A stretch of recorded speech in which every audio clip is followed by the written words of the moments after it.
نبري داوديال السلام عليكم مeel kasto aad dunida kaga sugantiin halkani waa shabakada caalamiga Boorama News shabakadu markasta iyadu danaha gobolka Awdal iyo guud ahaanba kagayga Soomaalida ayaa ay si weyn ugu adeegtaa 2016 way dhamaadeen golaha deegaanka ee magaalada Boorama uu shanjirsaday maxaa ka dambeeyni doona shanjirkoogaas 2017 maxay qabani doonaan ma mooshinadii iyagu ay wada jireen baa sii socon doona mise horumarka dalka ay u soo jeesani doonaan halkan waxa ila jooga xildhibaan Xasan Bisle oo kamida xildhibaanada iyagu sida weyn uga dhex muuqda golaha deegaanka xildhibaane ku soo dhawow sanad cusub maanta waa maalintii koowaad sanadka cusub waxa tahay xildhibaankii ugu horeeyay shabakada caalamiga ee Boorama News sanadka 2007 wareen xildhibaane sanad cusub baa la galay golaha deegaanka ee magaalada Boorama intii ay soo jireen waxa lagu xamtaa inay danaysi iyo hawlo badan ku mashquuleen maxaa sanadka 2017 idinka qorshaysan hadii Allah aboodo leedmo waad mahadsantahay hoori kulli waan ognahay waxaan dhamaysanay 4 sano ayaan soo dhamaaday iyo waliba saayid intii hore waxa isbedelay 4 sano joogno laba meeyar baa isbedelay runtii labada meeyar ee isbedelay mid ilaa 3 sano goog ay soo joogay waxa qabadkii hore ee xilligaas soo qabsamay golaha deegaanka soo qabtayna shacabka ka marqaati ugu muuqda meerka dambe imika xilka wali hayana wali waxaan isleenahay lama uuna la qabsanin hawsha faraha badan iyo isbedelka mataqaanaa ku yimiday insha Allah marka waxaan rajaynaynaa maadaama hal sano ay ka hadhay xilligii golaha deegaanka bal inaan sanadka cusub aan wax badan aan ka bedelo oo isbedel aan sameeyno aan horumarka isbedel aan ka sameeyno xaq isbedelka kale ee maamulka qudhiisa isbedel aan ka sameeyno degmadana dadweynaha soo doortay ishooda iyo dhagowga aan maqashiino wax wanaagsan oo ay ku doogsadaan annaguna aan ku helno oo ku galno baalka taariikhda ayaan rajaynaa insha Allah oo wax bedel fiican oo sameeyno maadaama sanad cusub aan galnay sanadka cusubna waxaan Ilaahay ka rajaynaynaa in uu noqdo sanadkii horumarka sanadkii barwaaqada sanadkii isa saamaxa uu noqdo ayaan Ilaahay ka rajaynaynaa sida darteed annaguna waxaanu rabnaa oo filaynaa hadda hadii Ilaahay qadaro inaanu isbedel aan sameeyno ummadda soo dooratay ee degmada aan mas'uulka ka nahayna aan indhooda wax tusnoo wax qabano oo fadhiidkii hore aan soo hayn sanadkii marka u dambeeyay golaha deegaanka soo ahaa in hadda wax ka bedelo xildhibaane su'aal baa oranaysa xildhibaanada golaha deegaanku ee Boorama sida xildhibaanada kale uma shaqeeyaan xildhibaan kastiba wuxuu ku talagalayaa inuu dawladda hoose wax ka yimaado ku caan noqdo oo cunideeda iyo qaadashadeeda iyo oo dagaal ugu jiro sidii uu qabsan lahaa inta badan waxa la leeyahay maayarada waxay ku ridayaan sida ay bulshadu isla dhaxmarayso gacmanta iyo wax siinta marka ay ka yaraato maayarka mooshin baa la daba qaadaya umuraha noocaas goormu golaha Boorama ka koraya nabad maasanta horta runtii golaha deegaanka wuxuu kamid yahay golayaasha kale ee deegaanada la soo doortay hase ahaatee mar walba waxay ku xiran tahay inuu dhaqdhaqaaqeeda iyo horumarka waxay ku xiran tahay hadba cidda aanu idmano ee marka kursiga fadhiya ayay ku xiran tahay golahana waxa ku waajiba in ay ku taageeraan oo ay kula shaqeeyaan laakiin golaha goor muxuu taageeraa goor muxuu toosiyaa waa marka ay timaado wixii fiican ee mataqaanay qofka xilka haya marka aanu idmanay wixii oo qabanayna aan ku taageero oo inta ka dambaysa waxa jirta wax kala fadhiya oo goliga u qabtay inayna jirin taasina waxa u sabab ah oo diiday oo ka dhaga adeegay oo saarina eeda iyo dhibaatada ka timaada waxaan saarina waa meeyarka because intaas oo jeer oo kala fadhiyadii aan golaha lahaa ay taagnaayeen ayaanu ku codsanay inuu qabto kala fadhiga waayo kala fadhigu wuxuu ka shaqeeyaa danaha degmada ayuu ka shaqeeyaa waxbuu toosay wixii khaldan waa meesha marka fadhiga la isku yimaado wax laga toosiyo ee laga hago ee jandiyaasha lagu sameeyo ee laga hago laakiin marka uu diido meeyarkii waxay noqonaysaa in wax kasta oo horumar ha socdo in salban ku weydiinaya beesha ku soo dooratay xildhibaan siyaasi baa tahay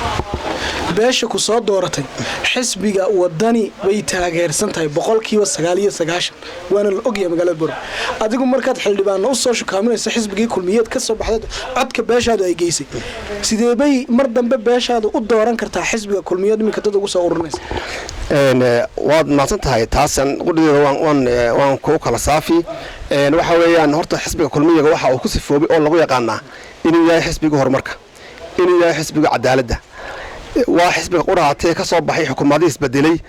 ballanqaadyada xilliga ololaha ku jiray waa xisbiga quraatay ka soo baxay ballanqaadkii oo fuliyay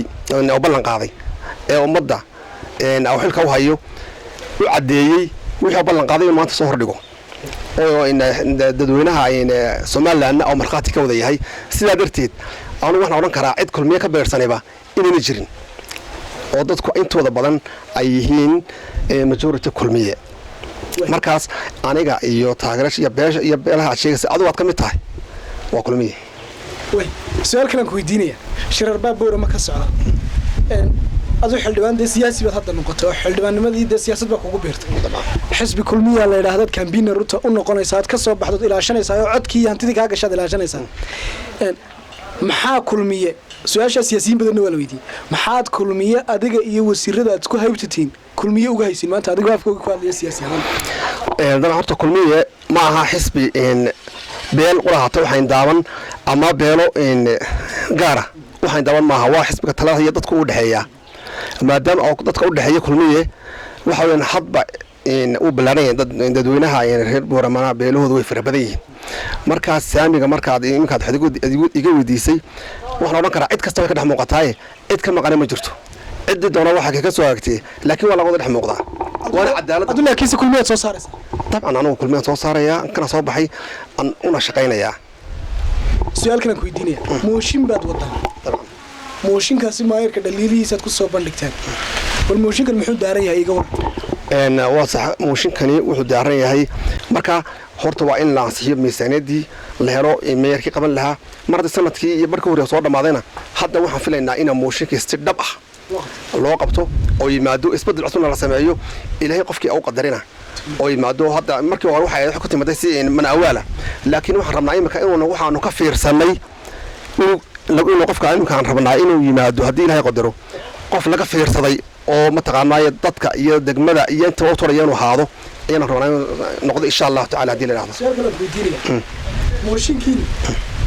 dawladda Soomaaliland waxa la ogyahay in laba qaybood ugu kala qaybsantahay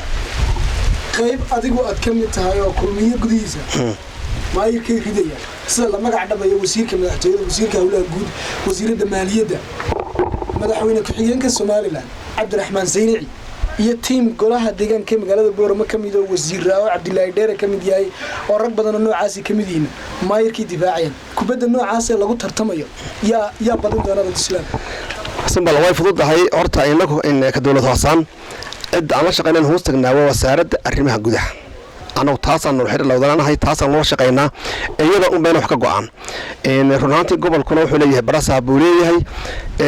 anagu wasiirada kale aad sheegasay madaxweyne iyo xukuumadda kale waxba ka sheegi mayno waxaan leenahay waxana gacanta ma taqaanay iyaku ay kala kooxaysi kala raacsan yihiin ma jirto laakiin anagu wasaaradda aan hoos tagnaa loo shaqeyno shaqada naga wada dhaxayso taasi un baan anagu aan hoos tagnaa lana xiriireynaa taasina way ogashahay wasaaraddaasuna in isbedel dhab ah la sameeyo xildhibaanadu laakiin sayna kala qaybsan yihiin anaguna laba kooxood baa loo kala fadhiyaa xulufaysi wadiga geedhi tiro yar buu ka qaataa maayirku talada tiro kalena halkan ay joogtaa tirooyinkiina faraha badan leh haddii inagii ayna mid ahayn maxaad bedelaysaa waxaan kuu sheegay wax malnayaa in xildhibaan horta kooxaysi ma laha laakiin majority intooda badan waa inta rabta isbedelka dhabta in la sameeyo oo u damqanaysa ee lexjalada khaaska ka rabta degmada ee rabta in degmada wax loo qabto iyo dadweynaha dadka soo doortay in wax loo qabto inta ogol weeyii laakiin inta maayarka in la joogtaay waa midya labo siyaasi baa tahay wada socota Boorama iyo gobolka Awdal wax ka dhacaya